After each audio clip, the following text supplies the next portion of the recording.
Hello and welcome. I'm Suma Katauka and you are watching NewsX World. Let's take a look at some of the top stories.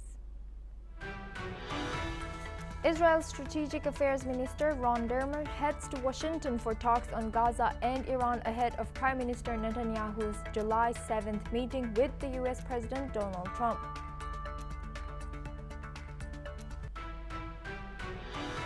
President Donald Trump suggested his efficiency department should review subsidies received by Elon Musk's companies, including Tesla, to save the government big money, according to reports.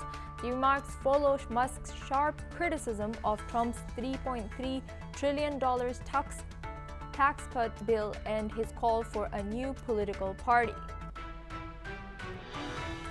U.S. Senate Republicans continued a marathon vote-a-rama into second day today to pass President Donald Trump's $3.3 trillion tax cut and spending bill, despite sharp party divisions over its impact on the national debt, according to media reports. Thailand's constitutional court will consider a petition seeking the dismissal of Prime Minister Paetongtarn Shinawatra over alleged ethical violations, including a leaked call with Cambodia's Hun Sen, according to reports. A deadly May rock slide that wiped out Swiss village Bleiton has sparked disaster preparedness in Kandersteg, where melting permafrost is raising risks of more glacial collapses, according to media reports.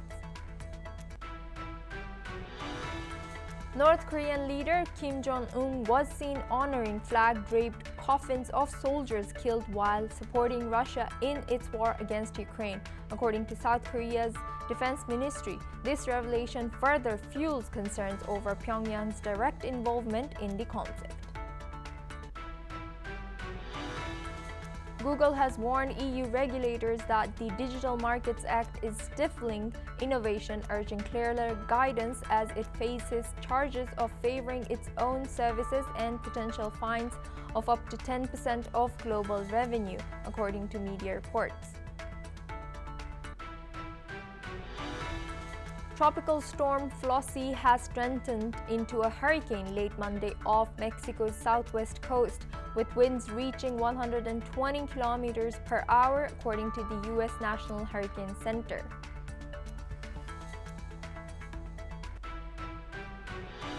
Now we have a breaking news. Thailand's Constitutional Court has accepted a petition seeking the dismissal of Prime Minister Paetongtarn Shinawatra, according to two Thai media outlets. The case relates to her leaked call with Cambodia's ex-leader. If suspended, Paetongtarn could be forced to step aside amid rising political pressure and a fractured ruling coalition. Now she comes from a powerful background with a lot of support within her current political stance, as well as within Thailand and around the region. Thailand's Constitutional Court has accepted a petition seeking the dismissal of Prime Minister Paetongtarn Shinawatra. According to two Thai media reports, Thai court has suspended Prime Minister from duty pending case seeking her dismissal. Now she has been hit by protests, and the protests calling her to resign. Shinawatra's family's political dominance is tested now, just like earlier the Prime Minister comes from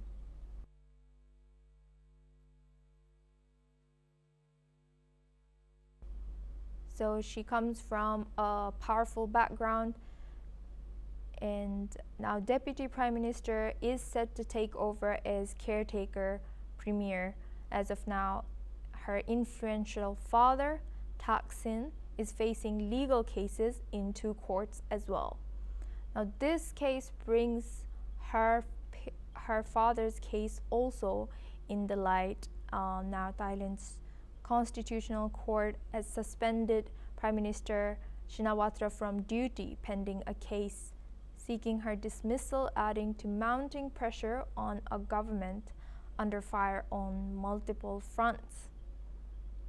The court in a statement has said it had accepted a petition from 36 senators that accuses Paitongtarn of dishonesty and breaching ethical standards in violation of the constitution over the leak of a politically sensitive telephone conversation with Cambodia's influential former leader Hun Sen.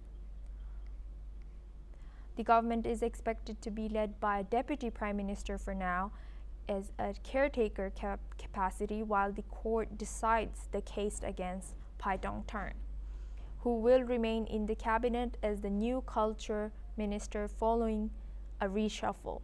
The government did not immediately respond to a request for comment on her suspension.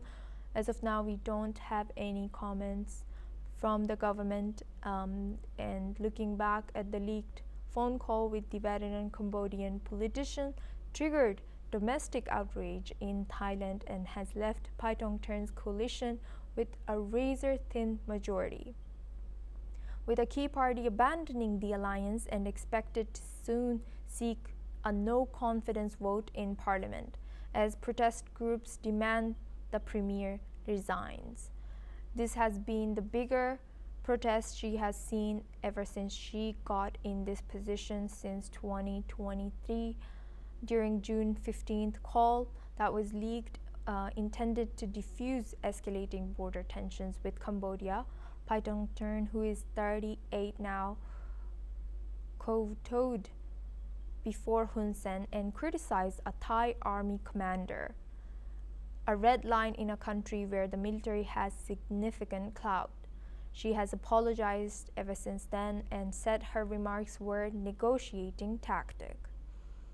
Family crisis as well she battles after only 10 months in power, underlining the declining strength of the Pheu Thai party, the populist juggernaut of the billionaire Shinawatra dynasty that has dominated Thai elections since 2001. She comes from a very powerful family, enduring military coups and court rulings that have toppled multiple governments and prime ministers. It has been a baptism of fire for political novice Paitongtarn, who thrust into power as Thailand's youngest premier and replacement for Sudetha Thavisin, who was dismissed by the Constitutional Court for violating ethics by appointing a minister who was once jailed. Paitongtarn's government has also been struggling now to revive a stuttering economy in Thailand, and her popularity has declined sharply, with a June 19 to 25th opinion poll released at the weekend showing her approval rating sinking to 9.2% from over 30% in March this year. Paitongtarn is not alone in her troubles, with the influential father Thaksin Shinawatra, the driving force behind her government, is also facing legal hurdles of his own in 2 different courts only this month.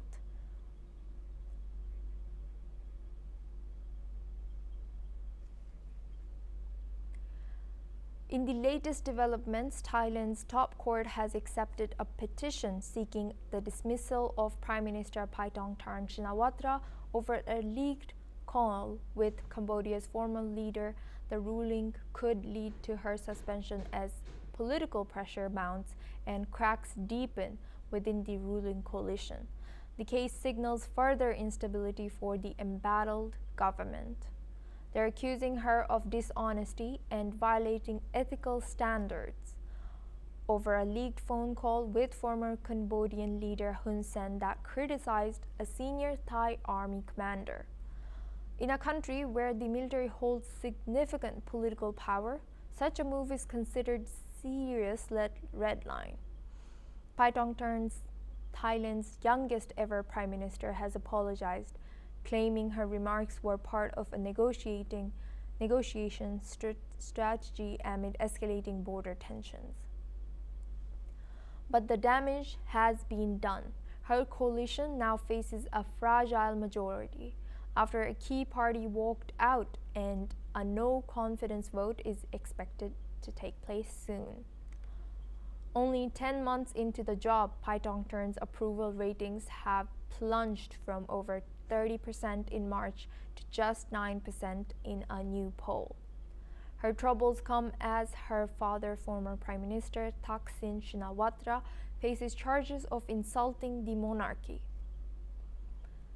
The 75-year-old denies the allegations, which stem from a 2015 interview he gave while in self-imposed exile. He's also facing fresh legal scrutiny over his 6 months hospital detention following his return to Thailand last year.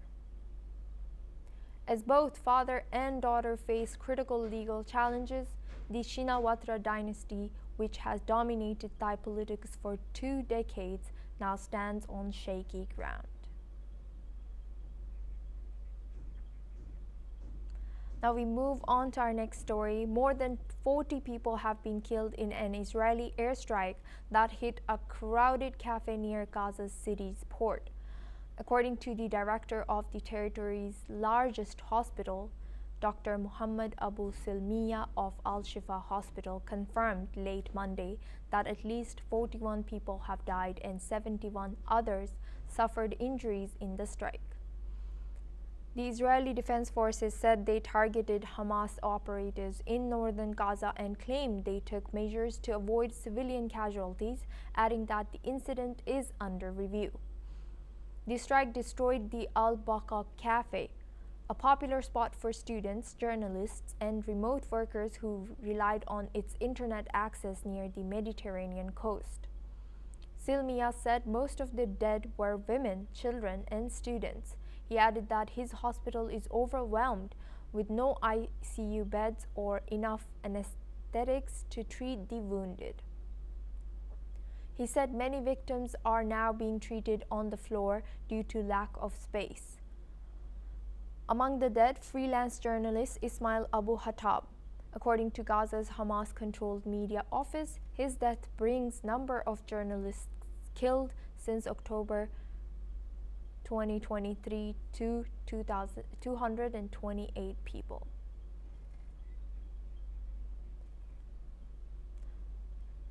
Now we stay in Middle East. Palestine's Deputy Permanent Observer to the United Nations, Majid Bamya, has accused Israel of deliberately obstructing all efforts to rebuild the Gaza Strip and blocking peace initiatives aimed at ending the ongoing conflict.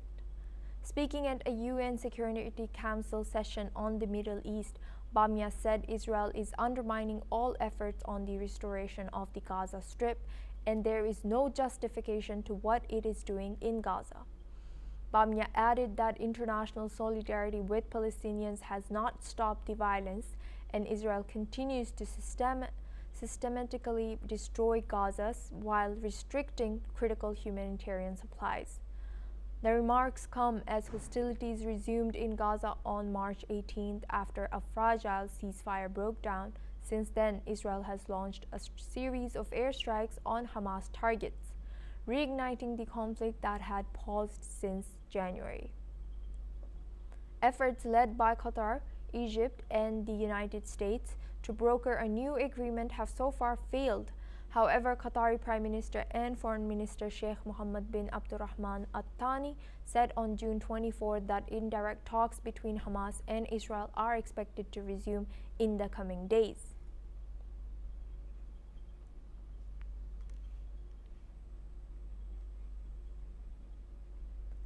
A hacking group linked to Iran has threatened to leak more emails allegedly stolen from associates of US President Donald Trump, including top officials, advisors, and even a former porn star turned Trump critic. The hackers, using the pseudonym Robert, claimed to possess 100 gigabytes of emails from the accounts of Trump's Chief of Staff Susie Wiles, Attorney Lindsey Halligan, advisor Roger Stone and Stormy Daniels. In a chat with Reuters, they said they may sell the material, but offered no details on its content. Some of the emails were already leaked to journalists during the 2024 presidential campaign, including documents relating to Trump's legal ties to RFK Jr.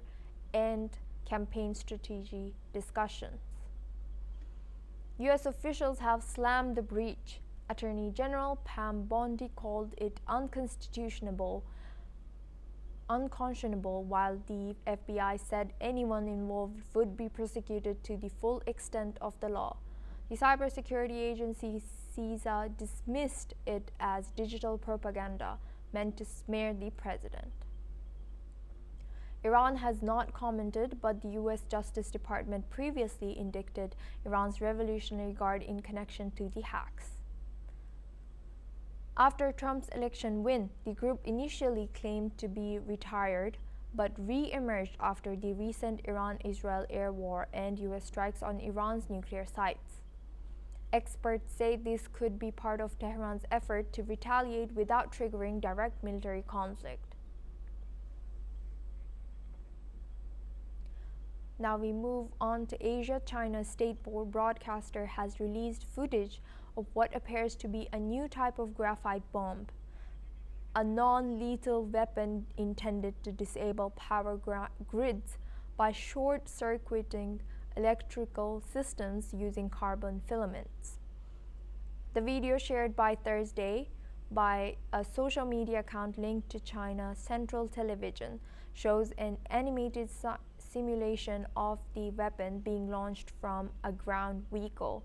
It deploys around 90 submunitions that bounce and detonate mid-air, dispersing chemically treated graphite fibers designed to disrupt high-voltage networks.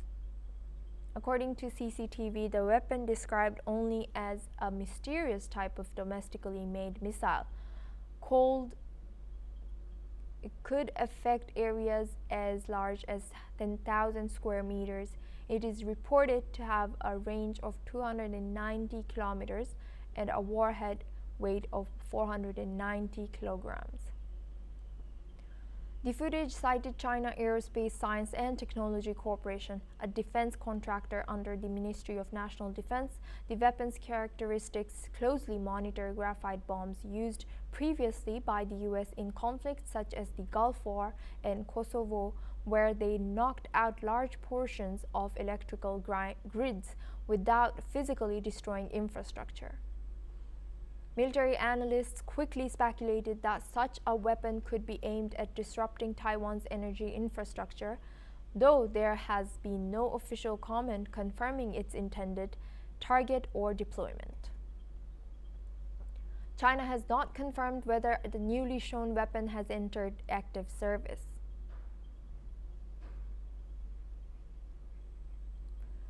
Now we move on to our next news. The United States is pressuring Russia to immediately agree to a ceasefire with Ukraine and enter trilateral talks to end the war. That's according to U.S. Special Envoy to Ukraine, Keith Kellogg. In a statement posted on X, Kellogg wrote, "We urge an immediate ceasefire and a move to trilateral talks to end the war." He accused Russia of stalling for time and slammed Kremlin spokesperson Dmitry Peskov's recent comments as Orwellian. Earlier, Russian Foreign Ministry Sergei Lavrov claimed the West is now begging for a truce without conditions, something he said Ukrainian President Volodymyr Zelensky once rejected outright. Lavrov added that unlike the West, Moscow has remained consistent in its stance on the conflict. In a June 20th interview with Sky News, Peskov insisted that Russia would not give up its strategic advantage by accepting a temporary ceasefire. He said, quote, "Where we are advancing and will continue to advance."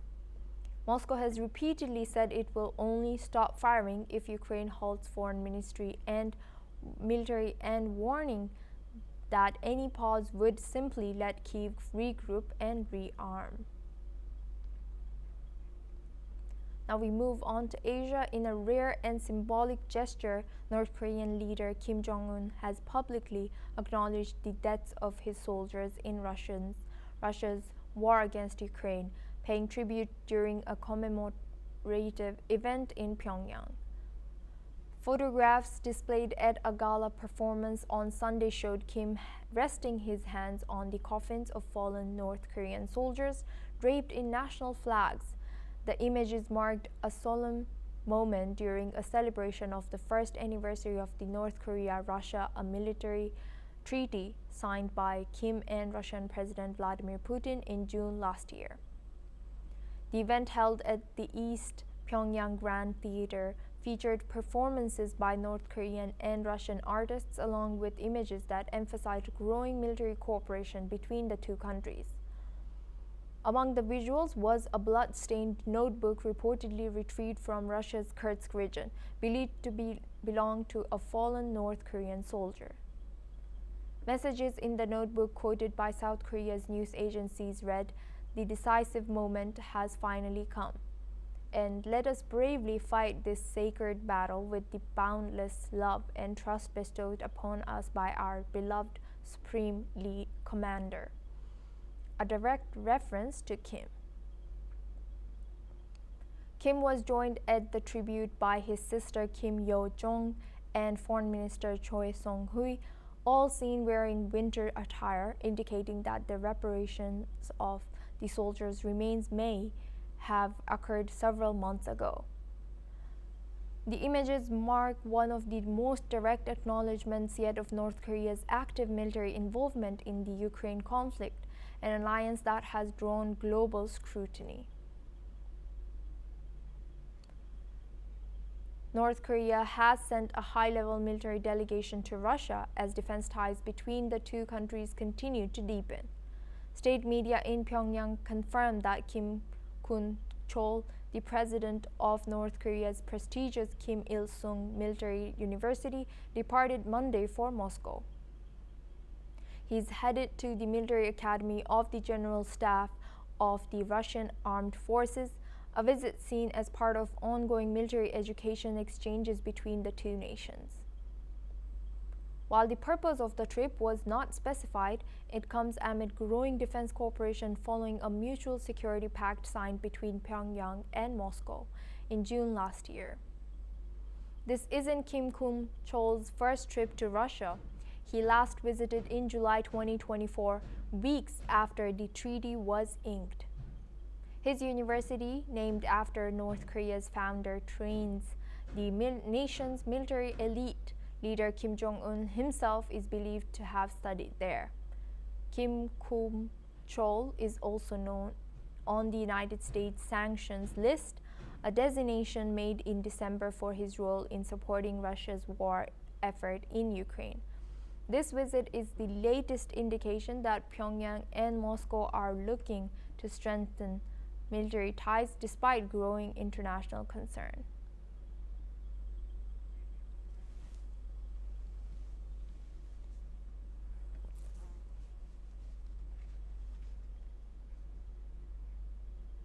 China has imposed sanctions on former Philippine Senator Francis Tolentino just one day after his term in office has ended.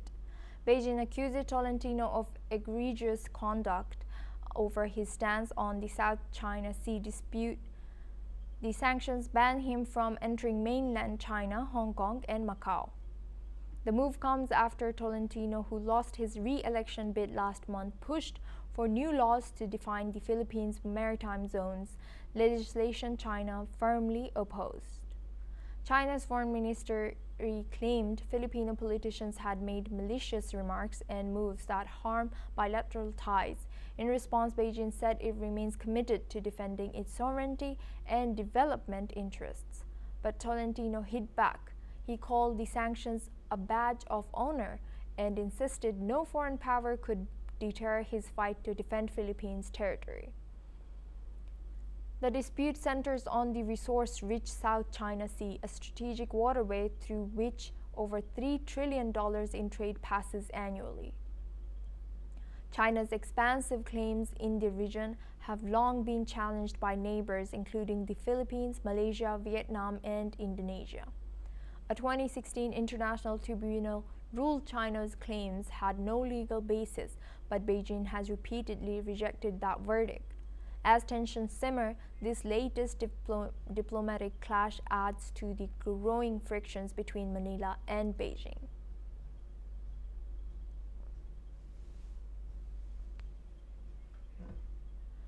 Now we move on to our next news. In Azerbaijan's capital, Baku, police have raided the offices of Russia's state-funded news outlet, Sputnik. Officials say the outlet was operating illegally after losing its accreditation in February this year. During raid, masked officers arrested staff members, including Sputnik, Azerbaijan's editor-in-chief and director. Russia has condemned the arrests, calling them illegal detentions of Russian journalists. Azerbaijan's raid comes after a deadly incident last week in Russia's Yekaterinburg city. Russian police raided homes of ethnic Azerbaijanis. Their 2 brothers were killed and 9 others detained. Family members say the men were beaten, tortured with electric shocks, and treated like animals. Officials claim the raids were linked to a long murder investigation. In response, Azerbaijan cancelled a planned official visit to Moscow and stopped Russian cultural events in Baku. Tensions were already high after an Azerbaijani passenger jet was shot at near Gronsky last year. The plane later crashed while trying to land in Kazakhstan, killing 38 people. President Aliyev accused Russia of trying to cover up the tragedy for days. The Kremlin apologized for what it called a tragic mistake, but did not accept full responsibility. Since then, ties between Moscow and Baku have worsened. Azerbaijan's president also skipped Russia's Victory Day parade this year and has moved closer to Ukraine. Despite the latest events, the Kremlin says it wants to keep good relations with Azerbaijan. Now we go back to the breaking news. Let us come back to the big breaking that we are tracking this hour. Thailand's Constitutional Court has suspended Prime Minister Paetongtarn Shinawatra from her duties over allegations of ethical misconduct. The case centers on a leaked call with former Cambodian leader Hun Sen, in which she criticized a top Thai army commander, sparking political backlash and threatening her coalition's fragile majority. A deputy prime minister will serve as a caretaker role as the court deliberates. Paetongtarn remains in the cabinet as culture minister following a recent reshuffle. Now we have guests joining us, Dr. Sanjay Kumar. He's an international communications strategist joining us live from Thailand. Thank you, Dr. Sanjay, for joining us today. Welcome to NewsX World. What specific constitutional violations is Paetongtarn accused of committing as of now? See, basically the conversation between the Thai Prime Minister and the Cambodian Senate President, they call it a private conversation between both the leaders, and what somehow that the audio clip was leaked in the media, and there was a big political pressure on the Thai Prime Minister to how she can be more irresponsible in terms of dealing with the Cambodia border issues. So I think that is the main reason that public disinterest in the Thai Prime Minister, and that somehow she lost the credibility because of the audio clip. Yeah. And Dr. Sanjay, can the Shinawatra's name still rally the ruler base that has kept the family dominant for over 2 decades in Thailand? And how is Thai media covering her family's case, knowing that her father is also under the limelight right now, and his daughter? Actually, the Prime Minister, former Prime Minister, her father Thaksin Shinawatra, he is a very popular politician in Thailand, and there are certain plus minuses in the past as well. But overall, I think they have a public support from all over Thailand, and that's how they come into the power. Especially in the provinces. But I think the media in Bangkok is reacting in a different way than the public in general in Thailand. So I think as per remove the prime minister from the position is one part of this story. But I think politically, if you think that Shinawatra family and the party that they are ruling, I don't see any big impact on that. Maybe they can change the leader of the party, but I think the party has some kind of acceptance in the society overall Thailand. So it's all about like a certain incident that happened for this prime minister also, as well as the former prime minister, her father. So that some certain things that out of the context in the Thai constitution. But overall, I think the party has a public support, and there will be new prime minister from the same party. Now that you've mentioned, Dr. Sanjay, that her Paitongtarn family still holds some popularity among Thai citizens, could Paitongtarn's apology over the Hun Sen call and the leaked call repair strained ties with the Thai army, or has the damage become irreversible? See, the two things are there's a personal chemistry between the Shinawatra family and the Cambodian senator. There's a different story, but I think as we have to understand the Thai politics in a different context. Here we have a historical understanding that army play a big role in terms of especially the defense, security and international matters. And there was many times the coup happened in Thailand. So army has a role directly or indirectly in Thailand. But at the same time, like any other country, the government and the opposition and the army, all stakeholders, they want to have the national interest as the priority. And I think that was not compromised in any way. So I think that is the only reason that Constitutional Court has taken this big decision to remove her from the power, because they want to make sure that the national interest should not be compromised, no matter which party is ruling. So I think that this is something which is good for the nation. But the relationship between the Cambodia and Thailand and the army and the government, they are all temporary thing. I think these things can be repaired over a period of time. And Thailand is very calm in terms of developing relationship with the neighboring countries, tourism, economy, cross-border trade. I think Thailand will recover back, and there'll be this loss can be repaired over a period of time, but not at the moment.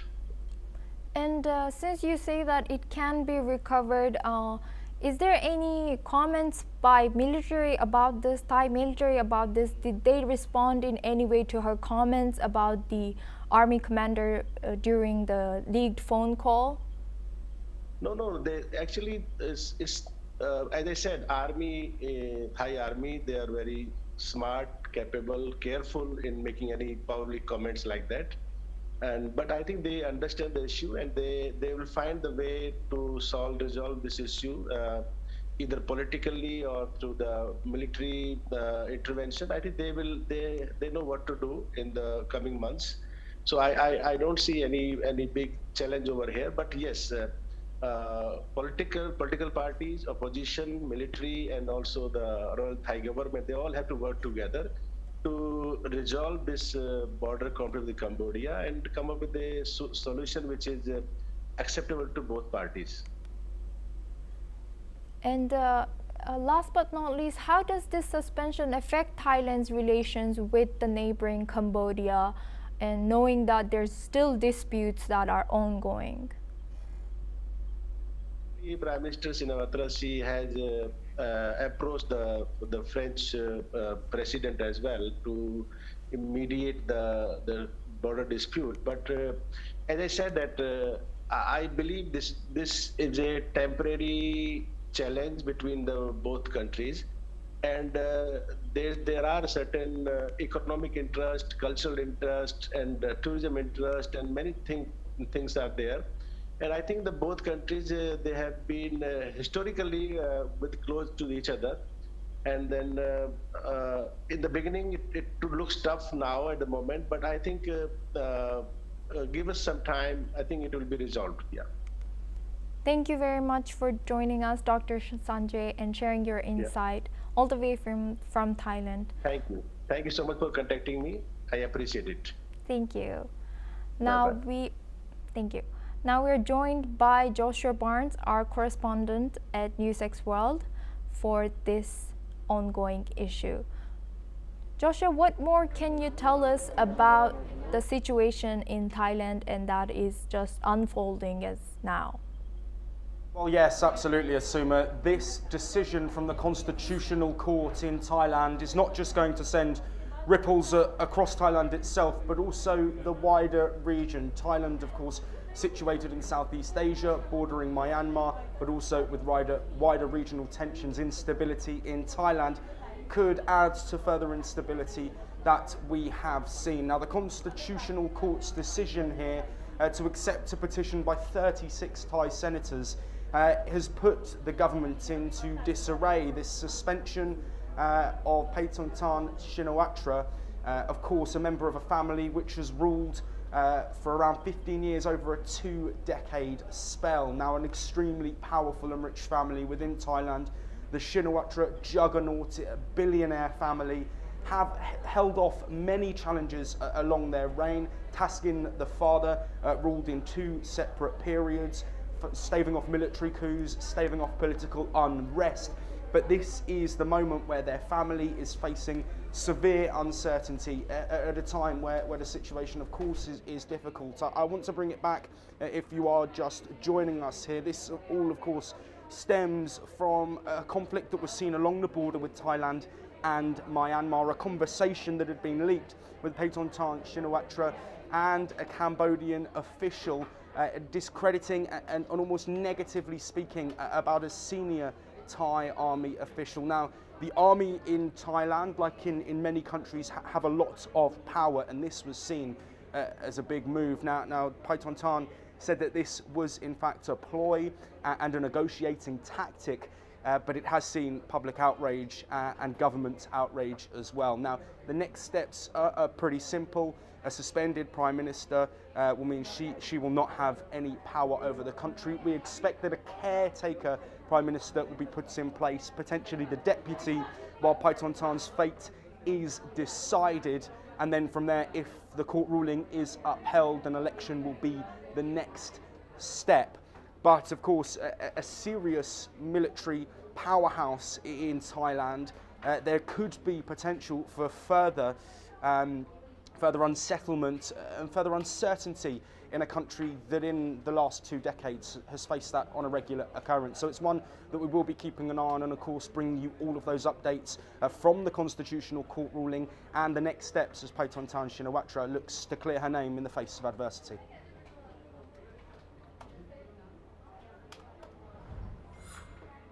Now we move on to our next news.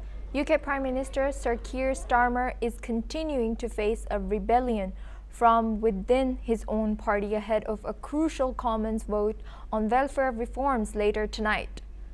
Despite making Now we go back to our news on Thailand with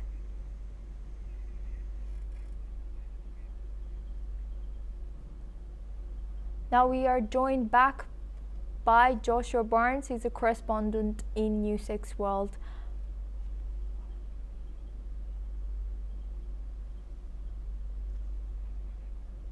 Joshua is live with us.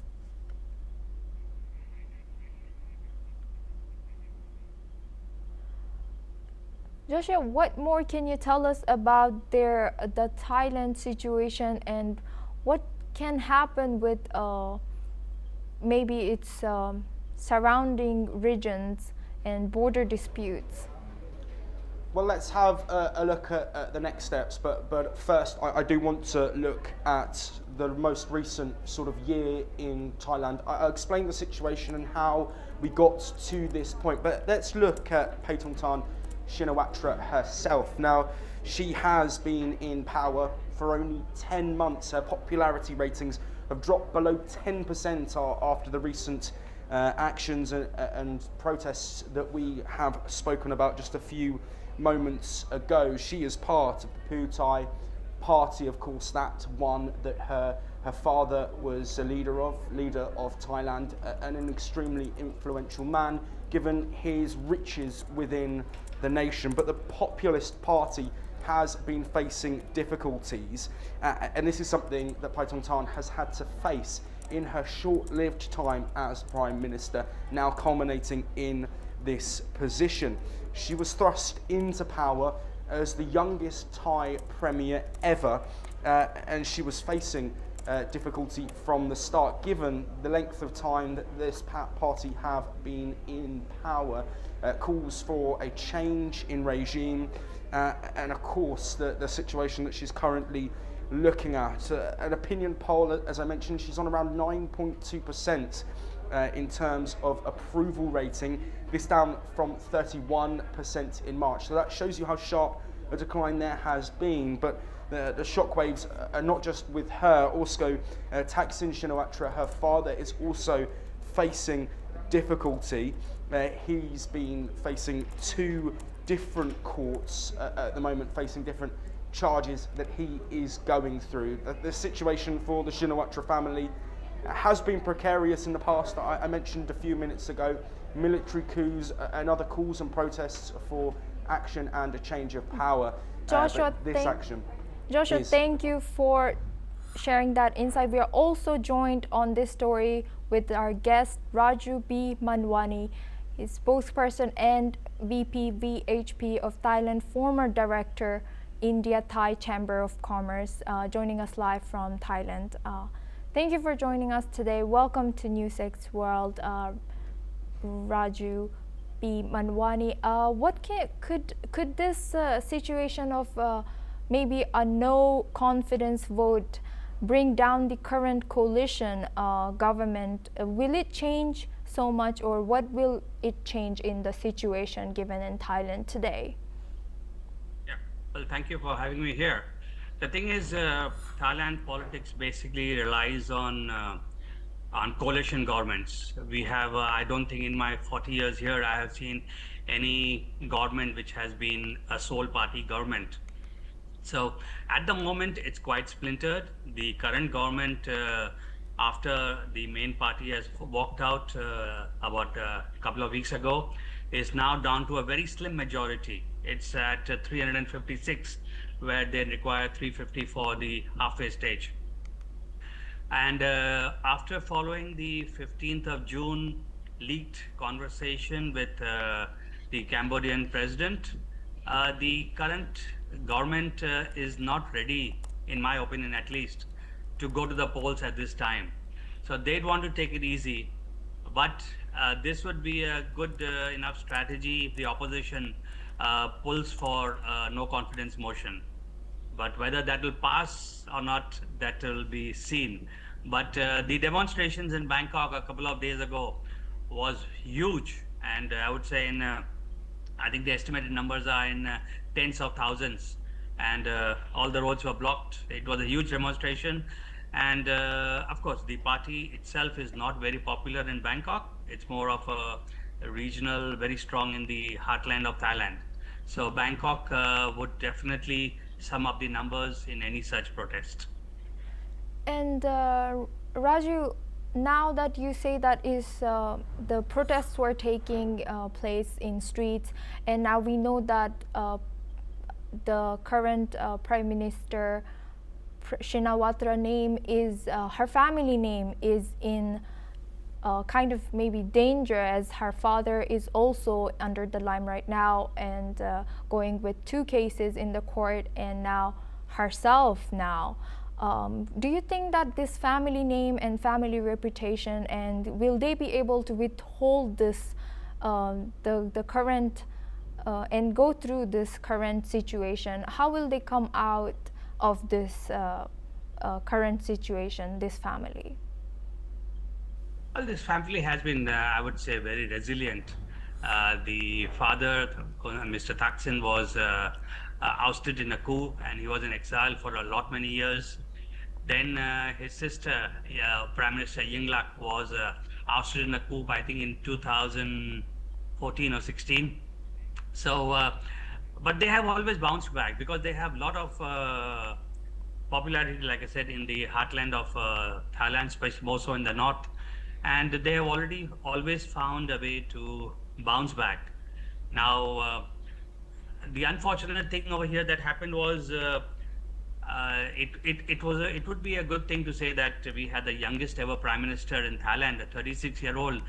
But I would say she was not very politically shrewd, which came out in the conversation that she had with the Cambodian president, which unfortunately was leaked from the Cambodian side. So, although they have very good relations with her father, she was not shrewd enough to control her what she said to him, and unfortunately that coming out into the public, possibly she thought it was a good political strategy to talk to the president of Cambodia in that way, but unfortunately because of leak, it showed her as if she's against the army in Thailand. Which I don't think would be the case, but see, there are always differences of opinions where politics and army is concerned. So that could have been, I think, better handled. Coming back to your main question, whether they can spring back, I have high respect for this family. They are very smart, very clever, and I do think they will come back, yes. But having seat, I cannot say, but they will not be going away anywhere soon.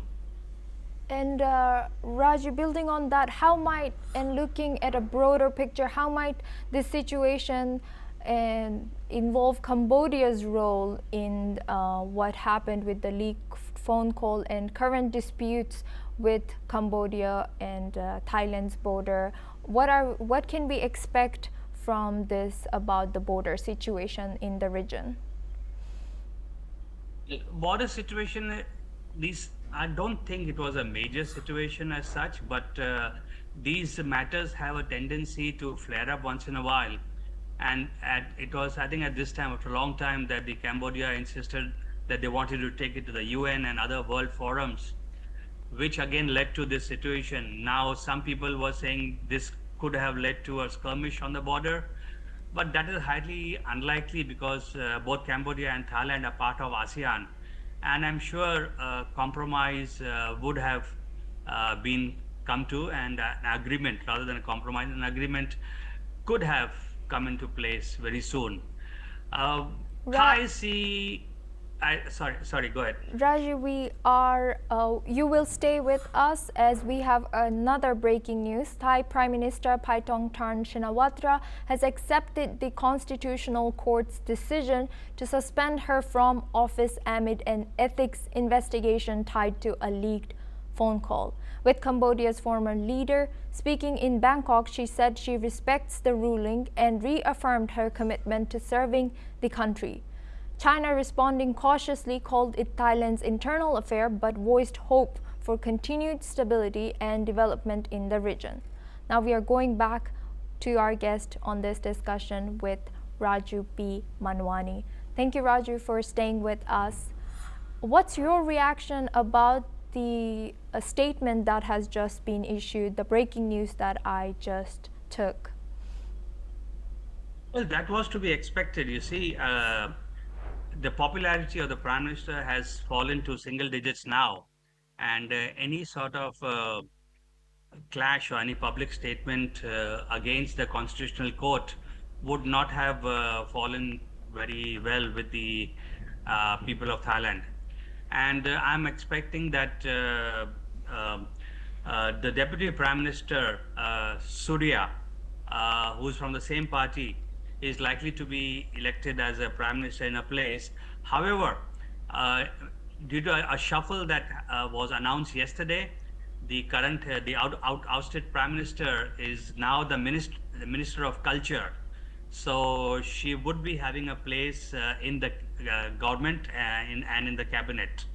And Mr. Surya, who's one of the trusted lieutenants of the party, would be taking over the mantle. I'm expecting to be taking over the mantle of the Prime Minister. Now we'll have to see how this unfolds a bit later and where we go from here. Thank you very much, Raju B Manwani, for joining us today and sharing your expertise as spokesperson, VHP of Thailand, former Director, India Thai Chamber of Commerce, all the way from Thailand. Now we move on to our next news. UK Prime Minister Sir Keir Starmer is continuing to face a rebellion from within his own party ahead of a crucial Commons vote on welfare reforms later tonight. Despite making last-minute concessions to win over disgruntled Labour MPs, Work and Pensions Secretary Liz Kendall announced a series of U-turns promising that all existing personal independence payments claimants will be protected from changes to eligibility. She also pledged that the universal credit allowance and health top-up would rise with inflation each year through this parliament. In addition, the government will allocate an extra £300 million in 2026 to support sick and disabled workers, an amount set to increase yearly. A consultation into PIP, she said, will be co-produced with disabled people and released next autumn. Kendall confirmed that the U-turn will cost taxpayers £2.5 billion by 2030, just half of the £4.8 billion originally expected to be saved. Her own department's data shows the revised plans could still push 150,000 people into poverty by the end of the decade, though that's lower than the initial projection of 250,000 people. Despite these changes, many Labour MPs remain opposed. A coalition of 86 charities, including Oxfam, Mind, Shelter, and the Child Poverty Action Group, urged MPs to vote down the plan, calling it a political choice that harms disabled people. MPs like Richard Burgon, Rachel Maskell, and Nadia Whitcomb have vowed to vote against the plan, describing it as a cruel, inadequate, and ignoring the needs of disabled people. Burgon presented a petition signed by over 77,000 people to Parliament last night, while others questioned why the vote is being held before the PIP review is published. Now we are joined by Joshua Barnes. He's a correspondent at NewsX World. Joshua, what more can you tell us about the situation in UK and Keir Starmer's statement to come maybe tonight? Yes, absolutely. Well, Asuma, this situation for UK Prime Minister Keir Starmer, it is another moment of difficulty in his short-lived tenure as Prime Minister. Voted in last summer, he has faced difficulty. The Labour Party say that this is from what they inherited from the Conservatives. Financial mismanagement, they say, has led them towards cuts like these ones that are being discussed and have been discussed in recent days, looking at welfare. Now, this welfare bill has been opposed by several significant figures. You've named some already. Sadiq Khan, who is the current Mayor of London, also Andy Burnham, the Mayor of Greater Manchester, two extremely pivotal and important voices within the Labour Party opposing this bill that Keir Starmer has been looking to push through. It is a bit of a difficult situation for the UK leader. He needs to cut spending. Finances in the United Kingdom are difficult. The Conservatives, of course, going through a period of Brexit and also COVID and difficulty around other expenses as well, has led to a point where Labour say they need to cut back their spending. Now, the problem is in the UK at the moment there is a severe issue with cost of living. People are earning less comparatively, with the cost of goods soaring. That's post-Brexit and post-COVID, and people feel poorer across the United Kingdom. So one area that Keir Starmer's looking at, which is welfare, Some leaders are saying this should not be being touched given the current situation for so many working class families. Let's not forget the Labour Party and Keir Starmer throughout the campaign and early time in Parliament have said that they are the party for the working people, and that has caused these issues. Several recessions on that initial bill were made, which, as you've said already, modelling see around 250,000 originally being pushed into poverty. Modelling now suggests that'll be down at 150,000, but in a tumultuous time for so many lower earning families in the United Kingdom, a hit on welfare is one they don't want to see. We will look forward later, of course, to that vote that will take place, but dozens of Labour MPs potentially voting against their party. Questions will be raised at Keir Starmer if he's not able to get this welfare bill through.